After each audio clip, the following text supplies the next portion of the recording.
Money makes the world go round, but in Russia, do you need to run after it? Well, quickly pick up the phone, because we are about to find out on today's edition of the Geopolitics HelpLINE. I know that this is more of an economics question, but I read recently that Russians are holding more money in cash these days. How much would be necessary to call it a bank run? And does it matter if those happen slow or quickly? Now, I have been following these developments on my own, but I wanted to get a sense of what the media's perspective on it was. If you look through news articles, there are hints of what you are talking about. Then I searched YouTube and was greeted by a whole "Russian banks are done" subgenre. If we could come back down to reality, let me give you the blunt answer of what is happening on both of these fronts before explaining the details. Regarding Russia itself, I would describe the situation as a bank walk. As for the media situation, I would describe it as a combination of media illiteracy and your traditional sensationalism. Let me first cover the nuances of what a bank run is.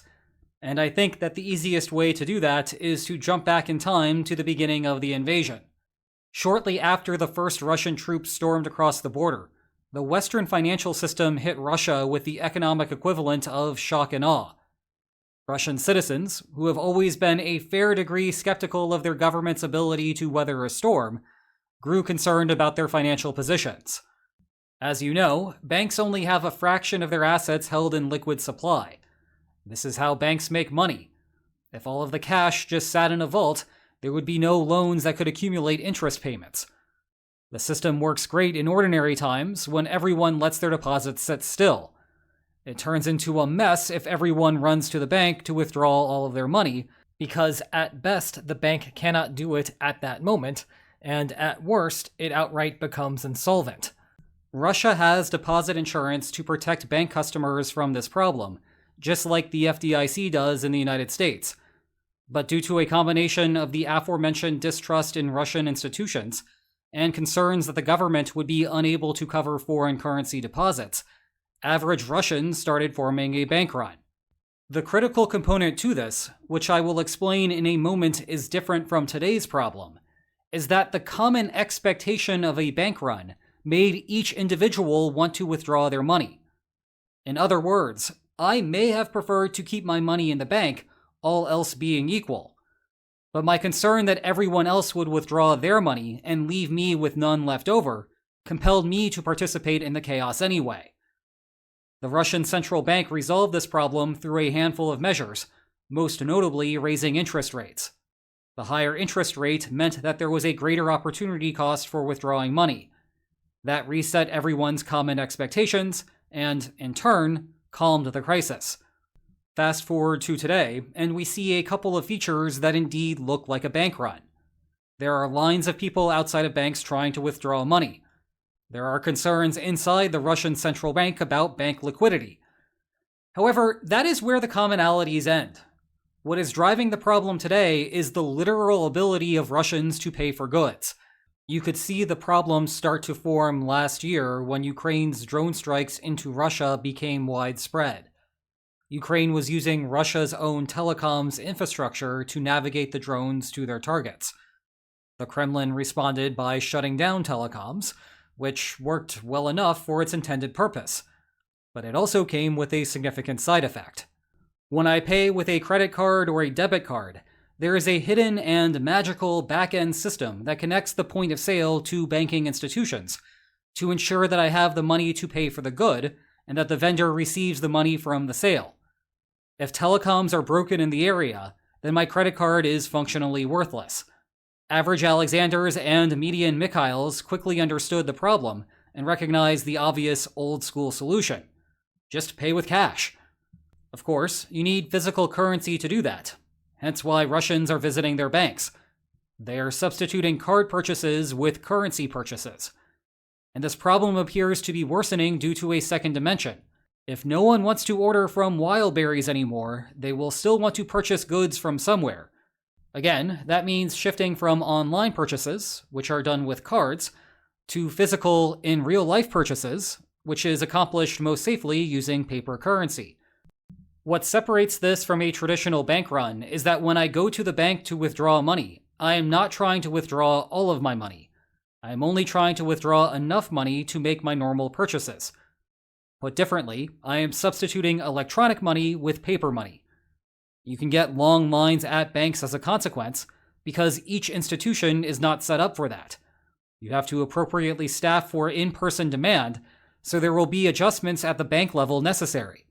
That is why I describe this as a bank walk, not a bank run.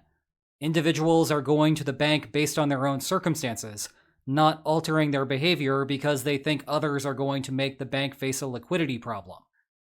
The hazard for the Russian central bank is that they determine the quantity and initial distribution of the physical currency. You do not want to be in a situation where all of those customers standing in a line cannot actually withdraw their rubles. Then you might start getting people over-withdrawing physical currency because they are worried that they might not have access to it in the future. And that creates a shared expectation of a crisis, which is all you actually need for a crisis to begin. It is the joy of a self-fulfilling prophecy. I would therefore not like to be the person responsible for the distribution decisions.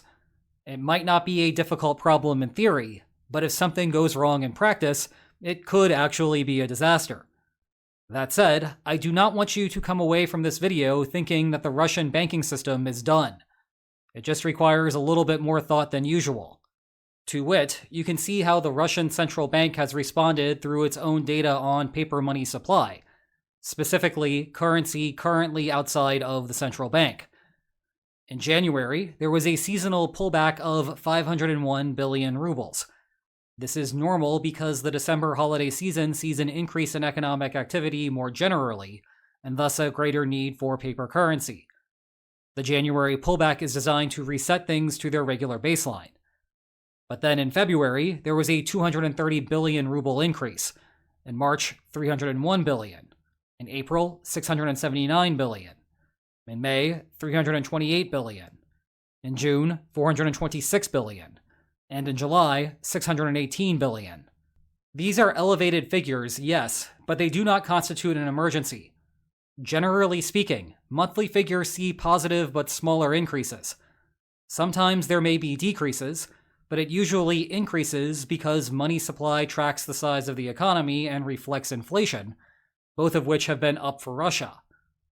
To give you an idea of what a true crisis looks like in the presence of not a bank walk, but a bank run, in February 2022, Russia increased the supply by 2.031 trillion rubles.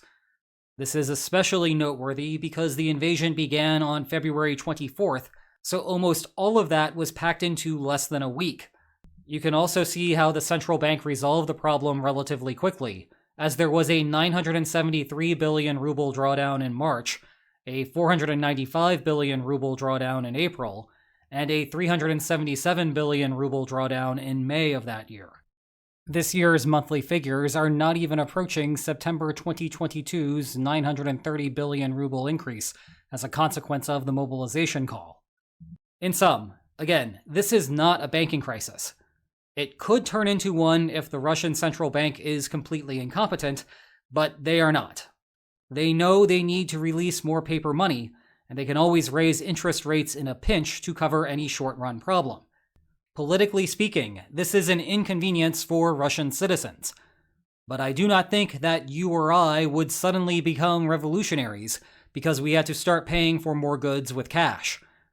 Meanwhile, you need neither cash nor card to watch a video from the Geopolitics HelpLINE archive. It is all right there for free. And if you enjoyed today's video, then please like, share, and subscribe, and I will see you tomorrow. Take care.